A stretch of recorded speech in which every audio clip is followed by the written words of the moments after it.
there were different things that happened in that conference, Lausanne conference, and they discussed about the different people groups, and they said that the world is not separated as geographical as it was before, but now we have in one geographical location different people groups from different backgrounds, and that they share common cultural personalities and characteristics, and they call each people group a people group.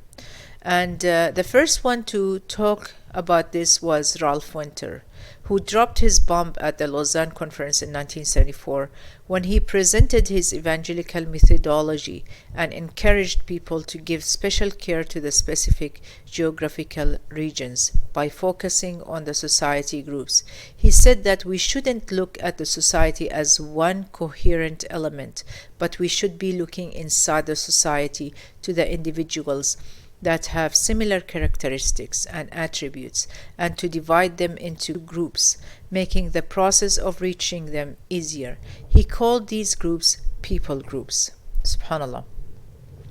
And what he did in the beginning, that he separated the evangelical missionaries into three different categories, targeting the Muslim countries and targeting the other cultures, and he called them E1 to E3. E1, evangelizing of people of the same culture. Example, if we have a pastor in Jordan and he's Jordanian, who has a church in Jordan, and he tries to bring those people who are in Jordan, who speak the same language, have the same culture, have the same traditions, to his church and try to invite them to Christianity. The second type of evangelicals are the E2, evangelizing societies that are similar culturally. So if we have a pastor who is, or a missionary who is from Egypt, goes to Libya, for example, and evangelize the Muslims over there. So he speaks the same language. They may have very similar cultural or common characteristics, but at the same time they are from two different countries, and there are some differences between them.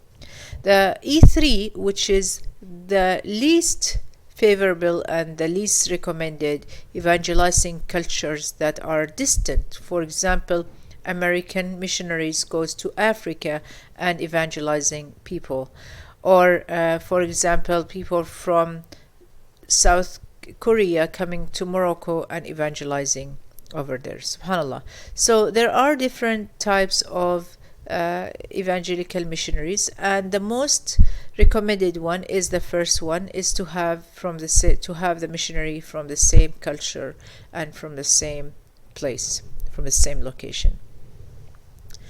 In 1980, at the Edinburgh Conference, it was assumed that there were around 16,500 people groups, but it was narrowed down to 12,500 unreachable people groups.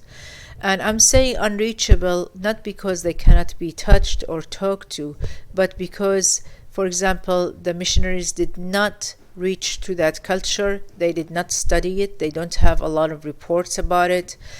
Could be the language barrier, and even could be the place. Like they probably they are located in a very remote place in one of the Amazon forests, or in Africa, or something like that, where people cannot be reached, and so that's why they're called unreachable people. And they also call them hidden groups as well. Every people group was given a social number for identification. Informational tables were used to collect as much data about each individual people group, and I will be showing that in just a second.